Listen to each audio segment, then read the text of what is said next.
Gente, eu não vi que vocês tinham chegado, não. Sinceramente. Vou tirar minha cara daqui, tá? Eu não estou gostando de ver Tá minha de cara. boa, professor. Um minutinho a mais, a menos, não vai matar Mas, ninguém, não.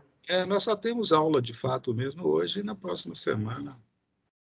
Eu já vi que não vamos conseguir terminar. Vai terminar igual terminamos semestre passado, da mesma forma.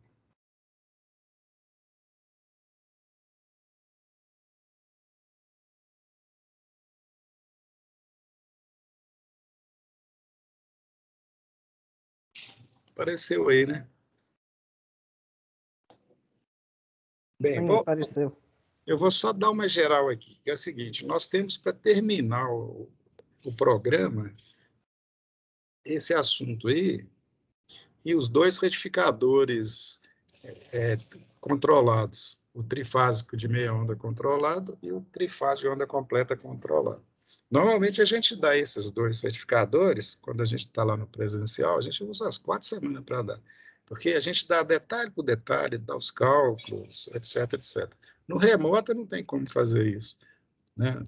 Porque não tem tempo, né? O número de aulas é bem menor, né? E essa ferramenta que a gente tem interativa aqui, ela não é muito boa, não. Então, a gente só dá o superficial mesmo, tá?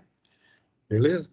Então, o que que eu vou fazer? Eu vou terminar essa parte desse aqui, que é o de onda completa, e começar os controlados. E hoje eu pretendo dar o trifásico de meia onda controlado. Na realidade, é muito simples, né? A abordagem que a gente vai dar sem muito detalhamento, e não precisa de tanto detalhamento também, não precisa ser perfeccionista, não. Dá para fazer na aula de hoje. Na aula que vem a gente vê o de onda completa e encerra o programa. Beleza? Colocando, Beleza. colocando ele para... Colocando não, ele já está, ou não. Ele já está. Hoje o meu negócio aqui está meio esquisito, mas está funcionando. Eu já falei na aula passada, o finalzinho ficou faltando isso aqui, ó. Aqui, em alta velocidade. Faltando isso aí, ó.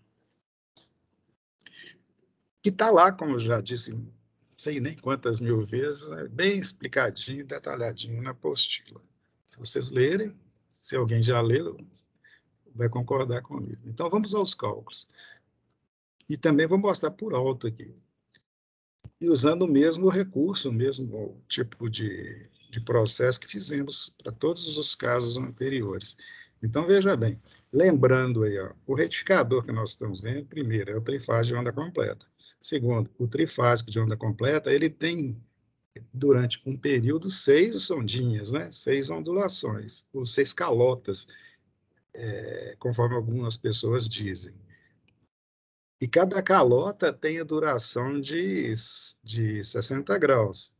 Vai de 60 graus até 120 graus na onda correspondente, né? Isto é, na senoide correspondente. Então, para calcular o valor médio da tensão na carga, a gente calcula uma dessas calotas, né? A gente imagina uma fase, considera uma fase lá, uma tensão fase-fase lá qualquer, no caso aqui eu estou considerando a tensão VAB, e calculo a área abaixo dessa curva no intervalo de condução do diodo que vai conduzir naquele intervalo de tempo, né? E o cálculo é o mesmo de sempre, né, gente? A gente vai lá na integral, né? Calcula a área, multiplica pelo número de calotas iguais que tem dentro de um período e divide pelo período. Não é nada de novo, não, né?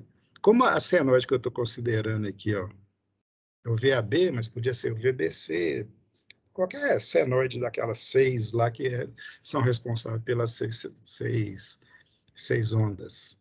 Então, o que eu fiz aqui? Ó?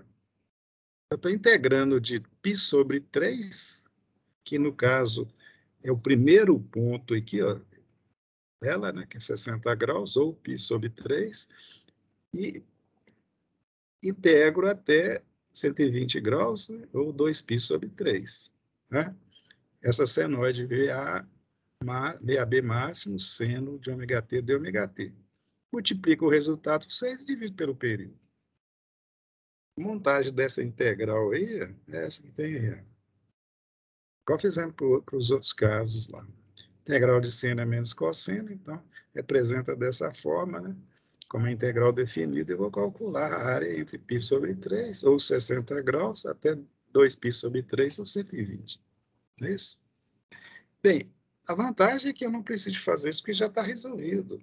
Quando você tem uma forma de onda fixa e resolve uma vez, você chega a um resultado que vale para qualquer retificador não controlado de onda completa. Então, o resultado dessa integração dá isso aqui. Ó. A tensão média é 1,35 vezes a tensão de entrada do retificador, certo? O trifásico de meia onda é 1,17 vezes a tensão de entrada do retificador. Por que esse é maior? Porque a área relativa é um pouco maior. Então, você pega a tensão de entrada de 1, meia onda, e multiplica por 1,17. Você pega a entrada de 1, onda completa, e multiplica por 1,35. Então, é só fazer isso, tá? Então, se pergunta qual é o valor médio na saída de um retificador trifásico de onda completa? É 1,35 vezes o valor da tensão de entrada. O valor eficaz da tensão de entrada. Ou VAB, ou VBC, tudo tanto faz. A gente não deve esquecer que a tensão de entrada do trifásico de meia onda é a tensão fase neutro. E a tensão de entrada do retificador de onda completa é a tensão fase-fase. Só isso. Só não confundir, você calcula e não tem problema nenhum. A corrente média, porque a carga é puramente resistiva, é dada por essa expressão aí. É só pegar o valor médio da tensão, que é 1,35 vezes o valor eficaz da tensão de entrada, e dividir pelo resistor. A questão que vocês podem ter uma dúvida é essa aí. Ó. Qual que é o valor médio da corrente? O valor médio da corrente em cada diodo. É 1,35 dividido por R, né? Isto é, o I médio, dividido por 3. Ou então, coloca lá I médio dividido por 3. Por quê? Porque o diodo, cada diodo, ele conduz durante 120 graus, quer dizer, ele conduz durante o tempo equivalente a uma calota, mais o tempo equivalente a outra calota. Ele fica 120 graus conduzindo, que é 1/3 do período, então a corrente média é 1/3 da corrente média total. Simples assim, tá certo? Então, o cálculo básico que eu posso perguntar se eu for dar uma prova para vocês é isso. Eu dou o circuito lá, dou os dados para você identificar a tensão de entrada, por exemplo, dados do transformador, por exemplo, e peço para calcular tensão média na saída, ou a corrente média na saída, ou a corrente média no diodo, coisa desse tipo, tá? Com relação ao valor eficaz, é a mesma, o raciocínio é o mesmo. Usa a mesma forma de onda, tá? A diferença é que quando você vai calcular o valor eficaz, você vai calcular a raiz quadrada da média dos valores instantâneos quadráticos. Não é isso? Não é assim que faz o valor eficaz? Então, você pega a mesma função matemática, VAB ou VS, né, seno de ômega t, eleva ela ao quadrado, então fica VS máximo ao quadrado vezes seno ao quadrado. Né? Como é uma pequena porção, né, que vai de 60 a 120, eu integro de 60 a 120, ou de π sobre 3 a 2π sobre 3, que é a mesma coisa. Isso. Aí eu calculei o quê? Uma calotinha daquelas, multiplico por 6, aí eu calculei a área toda e divido pelo período. Não é isso? E depois eu extraio a raiz quadrada, porque é um valor eficaz. Dessa forma, fica assim, ó. Isso aqui é a montagem da equação integrando, já integrando. Porque a integral de seno quadrada é ômega t sobre 2 menos seno de ômega t sobre 4, só isso. Isso é a mesma forma que a gente resolveu para o trifásico de meia onda, para os monofásicos e tal. E resolvendo essa integral, dá isso aí, ó, 1,351 vezes a tensão de entrada. O valor eficaz é quase igual ao valor médio. O valor médio é 1,35 vezes a tensão de entrada. O valor eficaz é 1,351. É quase a mesma coisa. Isso por quê? Porque a área da curva está se aproximando do valor de pico, né? O valor eficaz da corrente na saída, sendo carga puramente resistível, basta pegar esse valor eficaz de T e só dividir pelo R, lei de Ohm direto, sem novidade. E o valor eficaz da corrente? Como é uma função quadrática, a gente não divide por 3, a gente divide por raiz de 3. Vocês lembram que nós mostramos isso? Toda vez que você tiver um valor eficaz de uma onda, se você dobra, você multiplica por raiz de 2. Se você triplica, você multiplica por raiz de 3. Né? Aí, se você divide por 1/3, por 3 ou por 2, você coloca lá no denominador a raiz daquele número, porque é uma função quadrática. Então, o valor eficaz da corrente em um diodo é igual ao valor eficaz da corrente na carga dividido por raiz de 3. Beleza? É isso que eu ia mostrar para vocês. Os outros parâmetros eu não vou mostrar, não. Não ter tempo de ver isso, não. Vamos passar para o assunto real da aula de hoje, que é esse aí. Ó. Vou voltar o slide aqui um pouquinho para vocês verem. Espera aí, desculpem. Deu um pulo aqui que vocês não imaginam. Certo. Então, nós estamos entrando hoje, deveria ter sido logo no início da aula, mas estávamos um pouquinho atrasados, nos certificadores trifásicos controlados. Como eu disse, nós vamos ver o de meia onda e o de onda completa. Antes de entrar propriamente dito nos circuitos, tem umas considerações a fazer que são importantes, e elas estão também lá na apostila bem explicadinho. Dessas considerações, eu vou colocar aqui e chamar atenção para esses pontos aqui, ó. Até agora, nós estamos considerando alfa como ângulo de disparo. Quando você tem um retificador não trifásico, não trifásico, não, monofásico, tá certo? Só para o monofásico. O alfa é chamado de ângulo de disparo e contado a partir de 0 graus, como sempre fizemos. Quando se trata de um retificador com mais de 2 fases, por exemplo, trifásico, hexafásico, etc., esse raciocínio muda. A gente não usa a referência para contar o ângulo de disparo, mas no zero. Não tem significado fazer isso. A gente passa a contar a partir do cruzamento das fases. O zero passa a ser o cruzamento das fases.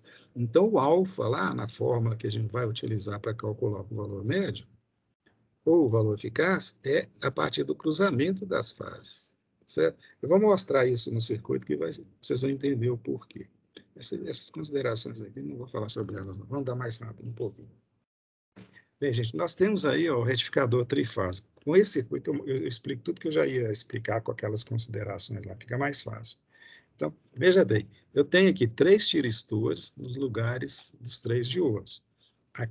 E já vou mostrar a situação mais complicada. A carga é a carga RLE. Eu podia estar usando a carga resistiva pura, mas eu preferi usar dessa forma porque eu vou mostrar mais detalhes numa vezada só.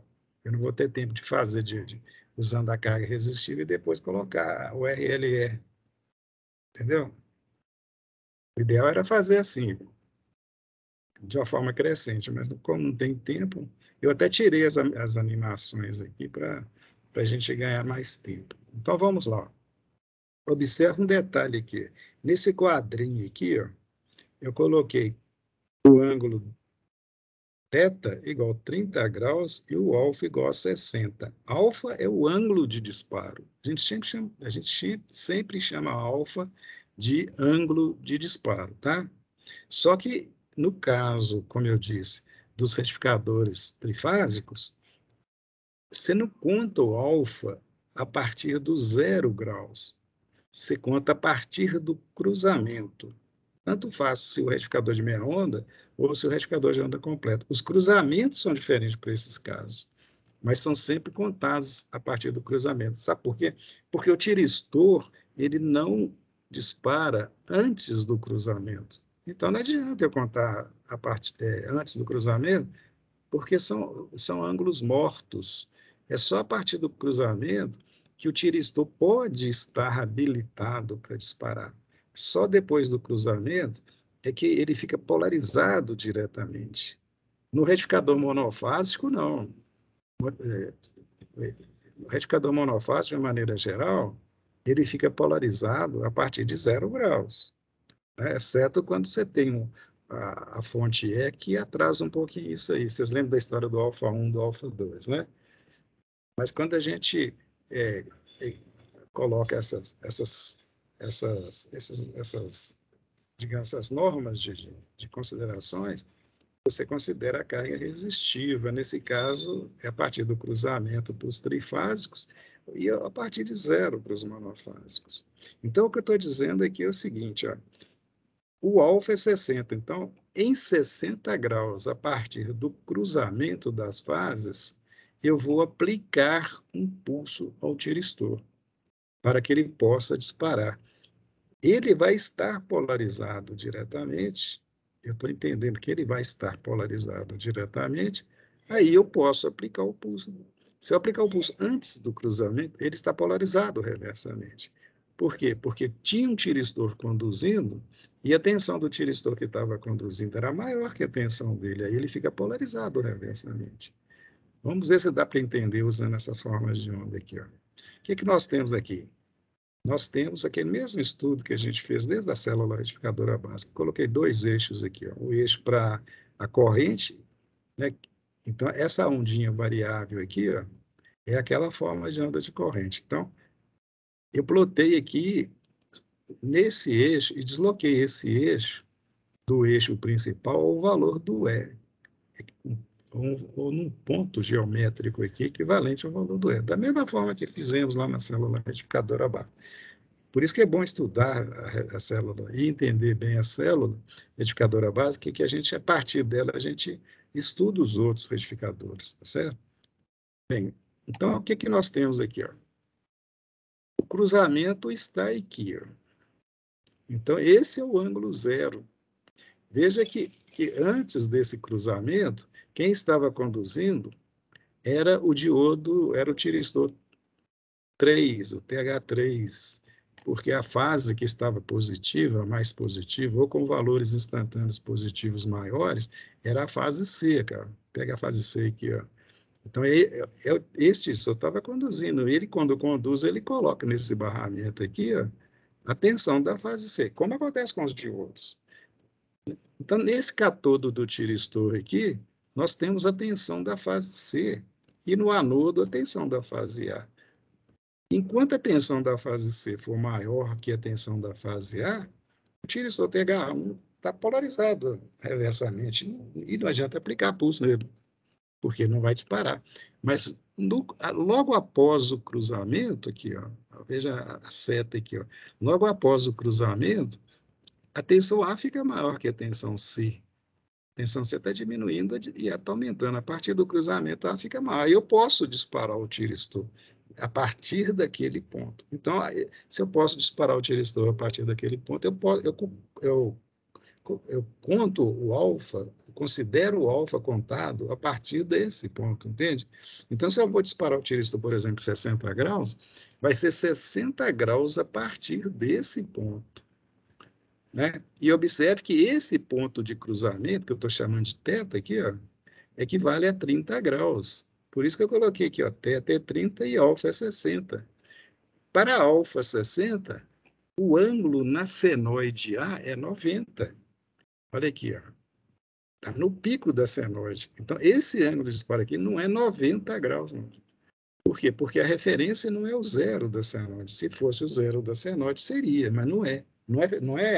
Não é padronizado dessa forma, não. Então, eu conto aqui, ó, até o cruzamento 30. Aí eu conto alfa. Ponho mais 60 graus, aí eu aplico um pulso ao tiristor. Esse vermelhinho aqui, ó, é um pulso que eu vou ligar a ao gatilho desse tiristor naquele momento para disparar. Aí ele vai disparar.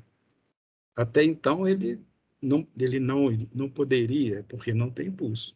E esses pulsos, na prática, eles têm que ter duração suficiente para garantir o tiristor disparado. Normalmente, esses pulsos estão em torno assim, de 5 graus elétricos, né? Apesar do tiristor disparar num tempo bem menor do que 5 graus elétricos, com referência a 60 Hz, né, que é a frequência da rede, é bom ter uma garantia, principalmente quando a carga é indutiva, porque muitas vezes o tiristor dispara e, como a carga é indutiva, a corrente demora um pouquinho a aumentar, porque a ação indutiva faz a corrente atrasar, ou a variação da corrente demorar mais a acontecer. Aí, quando o pulso desaparece, se a corrente ainda não tiver travado o tiristor, ele corta. Aí não funciona o circuito. Mas quando você coloca um pulso no gatilho com uma duração maior, dá tempo do tiristor travar, mesmo se a corrente for mais lenta, ela subir mais lenta. Por esse motivo, os pulsos, a gente padroniza colocar uma duração mínima de 5 graus elétricos, tá? Entenderam, gente? Agora vamos ver isso acontecendo no circuito. Olha.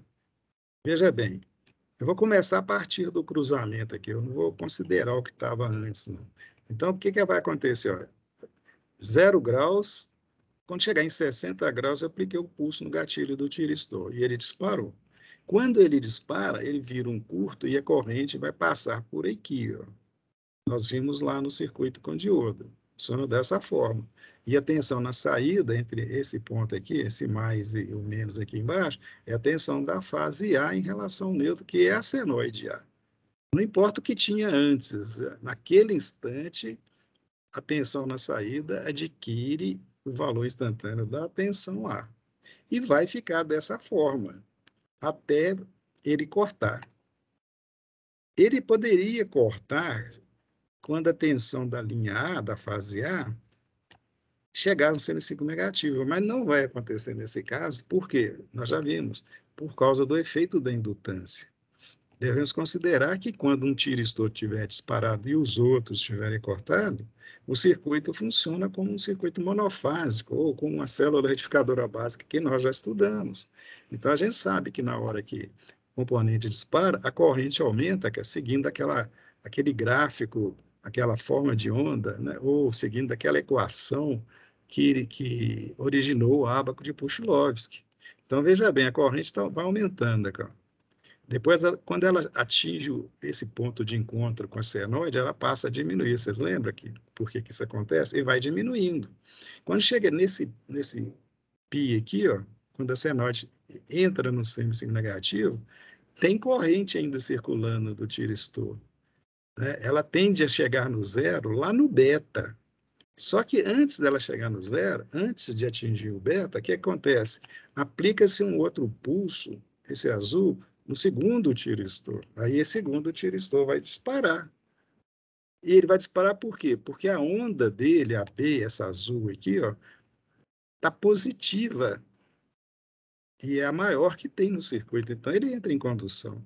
Na hora que ele entra em condução, como acontece em qualquer retificador trifásico, ele corta o que estava conduzindo, porque polariza o que estava conduzindo reversamente. Então, o TH1 corta. A onda na saída que estava no semiciclo negativo, que é por causa do efeito indutivo, né? Vocês lembram que já estudamos muito isso? A tensão na saída de um retificador monofásico ou de uma célula retificadora básica, ela pode ficar negativa, se a carga for indutiva, né? E se tiver indutância suficiente para que depois do π ainda haja corrente para manter o tiristor disparado, que é o caso que tem aqui, que é o caso mais comum. Não é isso? Bem, de qualquer forma, quando chegou nesse instante, o outro tiristor entrando em condução, ele força quem estava conduzindo a cortar e vai assumir a situação.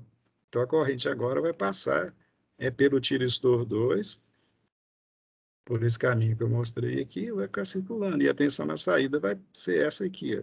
O que aconteceu com o A, acontece com o B. Tá certo? E quando chega nesse instante aqui, ó, eu estou aplicando um pulso amarelinho aqui. Ó. Esse pulso amarelinho vai disparar quem? O tiristor que estiver ligado na fase C, que é o TH3. Aí o TH3 entra e corta o 2 e vai acontecendo isso indefinidamente. É sempre assim. Um entra, corta quem estava conduzindo, assume e vai conduzir até ser cortado. E a forma de onda que vai aparecer é essa aqui. E como eu comecei a analisar a partir daqui, gente, vocês vão entender que o que aconteceu antes, o que estava acontecendo, é o que aconteceu, esse pedaço aqui, ó, quando você está conduzindo. Né? Se você considerar um período que vai de 0 a 2π, 2π está aqui. Ó. Esse pedaço aqui que eu estou circulando aqui, ó, é o que está antes desse ponto aqui. Ó, né? É porque eu comecei aqui. Se eu tivesse começado aqui, 0 graus, eu teria falado dessa forma, mas não importa onde que você vai começar. Né? O que importa é isso que está acontecendo aí. O produto final é essa forma de onda que tem aqui, né?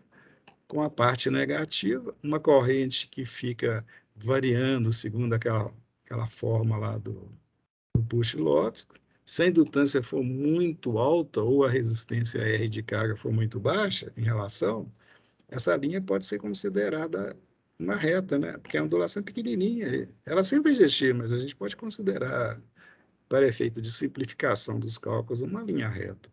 Você passa a ter uma onda como essa amarelinha aqui na carga e a corrente uma linha reta, quer dizer, uma corrente contínua. A tensão não é contínua, né? A tensão ela é até pulsante, ela tem uma parte negativa. Quiser cortar essa parte negativa, tá com o diodo roda livre lá, entendeu? Funciona da mesma forma que uma célula retificadora básica comum, simples, né, que a gente estudou lá com o diodo roda livre. Um outro detalhe que chama atenção aqui é o seguinte: os pulsos, o comando que gera esses pulsos, ele tem que fazer o seguinte: ele tem a seguinte demanda. Primeiro, ele tem que produzir 3 pulsos e enviar cada um dele para um tiristor. Então, você manda um pulso para um tiristor, o outro para outro tiristor e o outro para outro tiristor. Segunda demanda, que os pulsos têm que estar defasados. Vocês devem ter visto com o Edmar lá no laboratório, lá nos simuladores, né? Que eles têm que estar defasados 120 graus. Então, e o comando tem que promover varredura, quer dizer, ele tem que fazer esse pulso se deslocar se for necessário. Esse pulso pode se movimentar aqui nesse eixo aqui. Só que quando ele movimenta, os outros seguem o mesmo movimento, porque eles estão sempre defasados de 120 graus um do outro. E quando eles se movimentam, o momento que o tiristor dispara muda. Então, eu posso fazer o tiristor disparar, por exemplo, nesse ponto que está certo aqui, ó, no ponto que eu chamo de alfa igual a 0, se eu colocar o pulso vermelho para o tiristor 1, acontecendo nessa projeção aqui embaixo, aqui nesse ponto onde eu pus a seta aqui, ó. E os outros também deslocados para a esquerda aqui, 60 graus. Aí o tiristor 1 dispara aqui, o 2 aqui, o 3 aqui, ó, e assim sucessivamente. Quer dizer, vai aparecer uma onda um pouco diferente, em vez de ela ficar com esse dente aqui, ó, ela não vai ter o dente, ela vai ficar parecendo a onda de um retificador com diodo. Por quê? Porque se um tiristor dispara aqui, o outro que vai disparar 120 graus, vai dar aqui, ó, e o terceiro 120 graus aqui. Então, quando o alfa for 0, a onda é exatamente igual à onda de um retificador com diodo. É por esse motivo que a gente costuma dizer que o alfa é contado no ponto de condução dos diodos, se a ponte fosse só com diodos, tá certo? E se eu continuar variando, quer dizer, aumentando o ângulo, né? Porque diminuir não adianta, fazer o ângulo ser menor do que isso não adianta, porque o tiristor está polarizado reversamente, não vai conduzir. Eu posso aumentar. Então, à medida que eu vou aumentando, eu vou reduzindo a área positiva e aumentando a negativa, até um ponto que as duas se tornam iguais. Esse ponto é o ponto de valor médio nulo, é o limite, né, que pode acontecer. A partir daí não tem como funcionar, porque você não tem condição, com esse circuito aqui, de ter uma tensão invertida na saída, só negativa. Ou ela pode ser nula, né, se a área positiva for igual a negativa, ou ela pode ser só positiva. Para ela ser negativa, quer dizer, disparar a partir daquele ângulo, eu tenho que inverter essa fonte aqui, ó. Aí a situação muda. né? Aí o circuito retificador passa a ter uma performance ao contrário. A energia que vai ser transferida do circuito vai ser dessa fonte aqui, ó, para o transformador. Mas isso é outra história. Não vamos falar sobre isso hoje, não. Tá certo? Hoje nós vamos ficar pensando nessa situação aqui, de ter uma onda com esse formato, né, que podemos variar a área, e se eu vou variar a área, eu posso variar o valor médio, eu vou variar o valor médio, lógico. Então, o retificador controlado, ele tem essa função, é controlar o valor médio. A função é controlar o valor médio. Então, quando você, por exemplo, no lugar dessa carga com esses três componentes, você coloca, por exemplo, um motor aqui de corrente contínua. Se tiver no laboratório, a gente podia mostrar isso para vocês. Tem um motor de corrente contínua lá. É só ligar o motor de corrente contínua lá e vai ajustando os ângulos de disparo. Vocês vão ver, vocês veriam que a velocidade do motor fica controlada. Por que que ela fica controlada? Porque a velocidade de um motor de corrente contínua depende do valor médio da tensão que liga nele. Se eu vario o valor médio, varia a velocidade. É a forma, né, é a utilização dos retificadores controlados, é variar o valor médio, principalmente de motores, para variar a velocidade dos motores de corrente contínua, tá? Isso não funciona para um motor de indução, porque o motor de indução, você vai variar a velocidade dele variando a frequência, aí você vai ter que fazer um inversor, mas aí já é um assunto do quarto modo, entendeu? Para fechar a análise que estamos fazendo, vamos ver a forma de onda que aparece nos terminais de um diodo não, desculpa, de um tiristor. No caso, o tiristor, olha aqui, ó, TH1, né?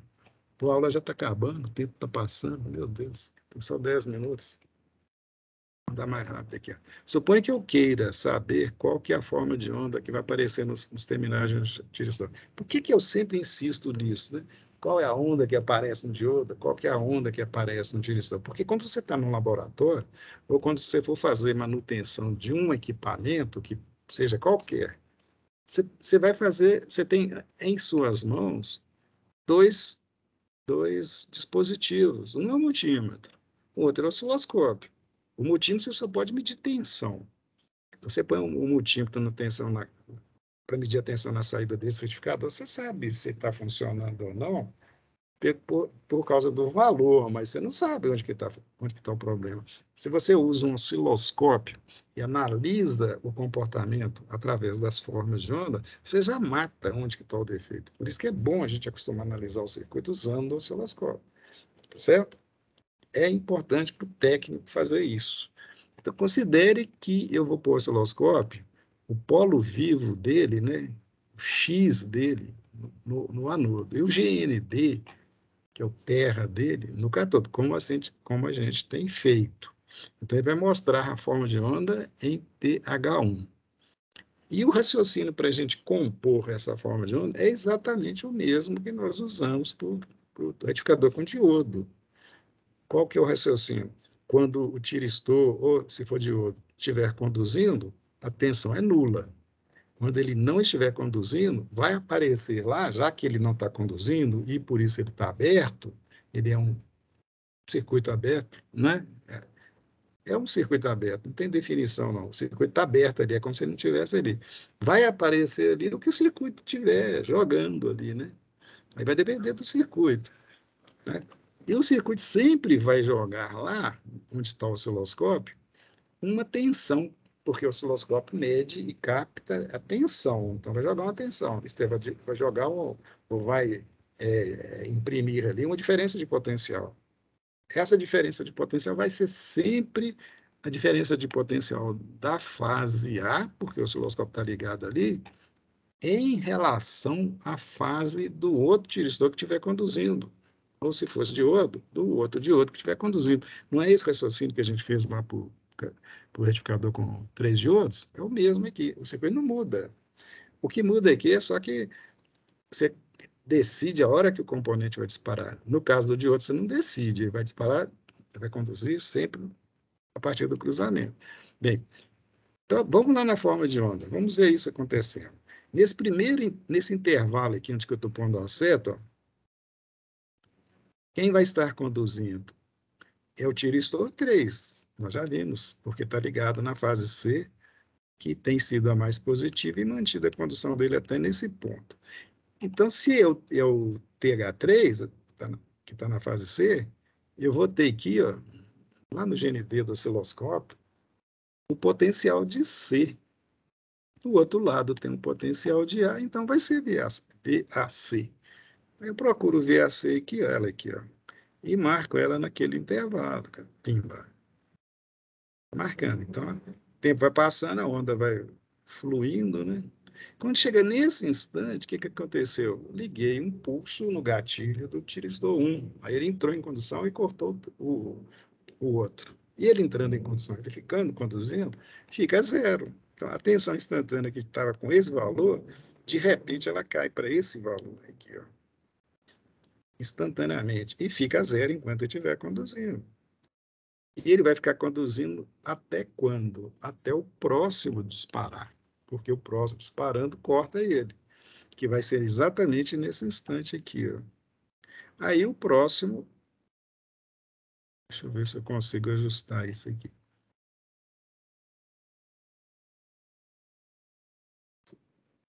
Vocês estão enxergando a figura toda, gente? Eu não consigo ajustar o tamanho dela aqui, não. Não tem esse recurso aqui disponível para mim, não. Vou tentar aqui, quero que vocês vejam. Tá cortando a figura aí, viu? É, tá cortando. E tem uma coisinha aqui que eu sempre tento tirar aqui. É uma limitação minha ou do Teams aqui que eu não consigo resolver. Eu tiro na sorte. Mentira, tirei não, ela saiu. Então vamos voltar. Está cortando um pedacinho aqui, eu não consigo tirar. Não. Isso está relacionado com o quê? Talvez com resolução do monitor, aí, sei lá. Bem, vamos voltar. O que está embaixo aqui eu mostro para vocês. Então, o que, que aconteceu aqui? Ó? O tiristor 2, né, que está no B, ele entra em condução e corta o A. Então, não fica zero mais na saída, o torno de zero. Fica o quê? A tensão A em relação a B. Por quê? Vai ser sempre A, mas o B entrou, vai ser VAB. Aí eu vou procurar o VAB, VAB, ela aqui, ó. E vou marcar ela a partir desse instante. Aqui, ó. O VAB está aqui, ó. Siga, me siga aí, ó. Eu vou pegar ela aqui embaixo, entendeu? Eu vou pegar ela lá embaixo. O problema da aula remota, Vilmar, é esse aqui agora, tá? Então, se eu pegar ela lá embaixo e for desenhando, deixa eu tirar um monte de coisa aqui que está me atrapalhando a vida. Espera aí. Deixa eu tirar isso. Saiu, já vai ajudar um pouquinho. Deixa eu ver se tem mais coisa atrapalhando. Tem mais um aqui atrapalhando. Tem muito programa aberto aqui. Muito. Espera aí. Eu tiro. Tem dois aqui. Deixa eu tirar isso. Pronto. Só que saiu, foi tudo. Estava com medo disso acontecer. Vamos lá, Deus ajuda, tá, gente?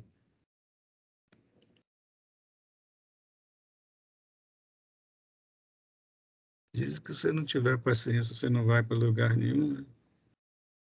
Vamos lá embaixo, deixa eu ver se é esse aqui, peraí. Aí ele aqui, pronto. Vamos lá.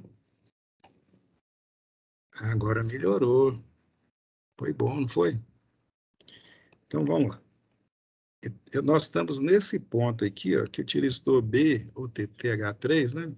TH2, desculpe, disparou. Aí a tensão passa a ser a tensão VAB. VAB é essa aqui. Então eu pego o VAB aqui embaixo, cara, e vou desenhando ela, vou desenhando, Quando chegou aqui, ela tenderia a ficar positiva, mas não chega a ficar exatamente por quê? Porque coincidiu que foi aplicado ao pulso esse amarelinho aqui, ó, no TH3, ela entrou em condução e passou a ser VAC. E VAC é essa onda aqui, ó. Vou seguir ela aqui, ó. Ela aqui, ó. Chegou aqui, ó. Então a tensão instantânea, que era zero naquela hora, dá um pulo lá para baixo. E passa a ser o VAC, né, durante 120 graus. E assim sucessivamente. Esse dente aqui, mais um pedacinho aqui, é esse que está aqui. Ó. Então, a onda, essa coisa feia aí, né, que eu acho até que não é tão feia assim, né, olhando assim, dá a impressão que ela é complicada, mas é a mesma onda que a gente viu quando estava estudando o diodo.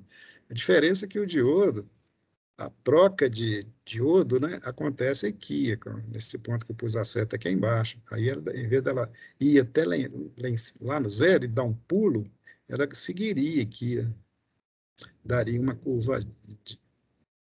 curvinha aqui, né? E aqui, essa parte aqui, ó, iria até aqui em cima. Isso é só uma questão da gente deslocar a hora que o dispositivo entrasse em condução, entendeu? Mas essa análise é isso aí. Agora, veja bem, se eu estiver ajustando a posição dos pulsos, tipo, geralmente os comandos analógicos, eles têm um potencial, quando você gira ele, ele faz os pulsos deslocarem todos os três igualzinho, certo? É igual um trem com três vagões. Aí os pontos de disparo vão mudando e esses pontos aqui, ó, de descontinuidade, eles mudam também. Então a onda muda de formato. Você pensa que é outra onda, mas não é não. É onda que tem os pontos de descontinuidade ou de transições que mudam, né? Em locais diferentes. Tá certo? Vocês entenderam essa jogada, gente? Entendeu, Vilmar? Ficou fácil? Professor. Oi? Depois eu vou entender melhor. Isso é uma coisa até óbvia, né? Quanto mais você estudar, mais você vai entender melhor. Se eu explicar de novo aqui, você vai entender melhor, tá certo? O que eu penso é assim, já deu para entender assim, É um pouco Deus, sim. né? Você não está leigo mais, não, né? Então eu peço a vocês para estudar. Toda hora eu falo isso, né? Um dia vocês vão acabar me atendendo. Vocês me dão razão, mas. Agora nós temos aqui, gente, só fecha. Aliás, já acabou a aula. Que coisa, hein? Acabou o tempo. Oi? Acabou o tempo. É o que eu falo, O 50 tempo de minutos. todos é pouco. O que nós temos aqui, gente, vou falar super rápido aqui, é o mesmo circuito, não tem diferença nenhuma, né? A não ser um detalhezinho, é que a indutância dele, relativamente ao anterior, é menor. Quando a indutância é menor, a, o fluxo magnético armazenado dela flui até zero antes do próximo tiristor disparar, entendeu? O normal é não ser assim. As indutâncias são altas e dá daquela forma que eu mostrei para vocês. Mas se você coloca uma indutância muito pequenininha, ou um R muito grande, né, que você pode saber isso pelo ábaco, o que acontece? Na hora que você chega a atingir o beta. Nos casos anteriores, você não chega a atingir o beta, porque antes de chegar no beta, que é uma distinção, o tiristor dispara, né? Aí volta tudo de novo. Aqui eu atingi o beta antes do próximo tiristor disparar, tá vendo, cara? Quando acontece isso, o tiristor corta, por quê? Porque atingiu o beta aqui, e se ele corta, por ter cortado, a tensão na saída fica igual à tensão da bateria. Esse aqui, ó. Já estudamos isso fartamente lá na célula retificadora, tá, gente? Então, esse pedacinho aqui, ó, vou circular aqui, ó, é o que a gente viu na célula retificadora. Aqui tem 3 células retificadoras básicas. Então, não é novidade para vocês, tá certo? Depois vocês pensam sobre isso aí. E a forma de onda? A forma de onda fica mais esquisita ainda, mas não é difícil de entender, é só vocês saberem. Nós já fizemos análise com diodo e fica fácil vocês entenderem. Se você tiver um intervalo de tempo que ninguém vai estar conduzindo, que é esse pequeno intervalo aqui, o que acontece? O fato de ninguém estar conduzindo significa que a forma de onda vai ser a tensão da fase A em relação ao neutro, não é isso que nós já fizemos lá com os diodos? Por quê? Porque ninguém está conduzindo, não tem ninguém jogando tensão potencial da fase dele para aqui ou por aqui, né? É o neutro que vai chegar lá. Ó. Não tem diferença de potencial em lugar nenhum, o potencial daqui é o mesmo de lá, entendeu? Na realidade, você tem que considerar um circuito que o osciloscópio vai enxergar. O osciloscópio vai enxergar essa tensão, desculpe, essa tensão também, e zero aqui, zero aqui. Na realidade, é a tensão da linha A deslocada no eixo. Olha o que eu fiz aqui. Ó. Essa linha amarela aqui, ó, é o referencial da tensão A deslocada no eixo para baixo, porque essa bateria aqui, ó, ela tem um negativo ligado aqui. Ó. Então, ela faz a resultante ser deslocada para baixo. Agora, como está no finalzinho da aula, gente, na aula que vem eu explico isso melhor para vocês. A gente não consegue raciocinar pensando que tem uma aula, um professor esperando a gente lá, tá certo? No outro ambiente. Então, eu vou encerrar a aula aqui.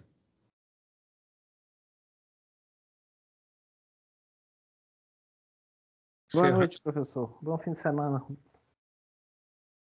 Gente, o Vilmar perguntou se até que dia que eu recebo os trabalhos. Eu vou receber eu tenho até dia 13 para entregar o resultado. Então, até dia 12 eu recebo. Quem não fez nada, ou quer fazer uma coisa, ou quer completar o que já fez, passa até o